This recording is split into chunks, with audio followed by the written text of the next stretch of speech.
வணக்கம். Red news செய்திகள்.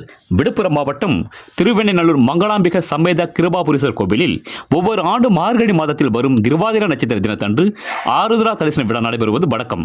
இந்நிலையில் இந்த ஆண்டுக்கான ஆருத்ரா தரிசன விழா வெகு விமர்சையாக நடைபெற்றது. விழாவையொட்டி நடராஜ பெருமானுக்கு அபிஷேக ஆராதனைகள் செய்து சிறப்பு பூஜைகள் நடைபெற்றன. அதனைத் தொடர்ந்து மலர்களால் அலங்கரிக்கப்பட்டிருந்த நடராஜ பெருமான ஏராளமான பக்தர்கள் கலந்து கொண்டு சாமி தரிசனம் செய்தனர்.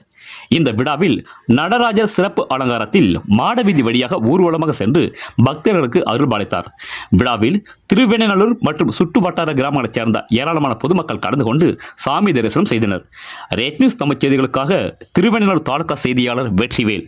செய்திகளை உடனுக்குடன் தெரிந்து கொள்ள ரெட் நியூஸ் தமிழ் சேனலை சப்ஸ்கிரைப் செய்யவும்.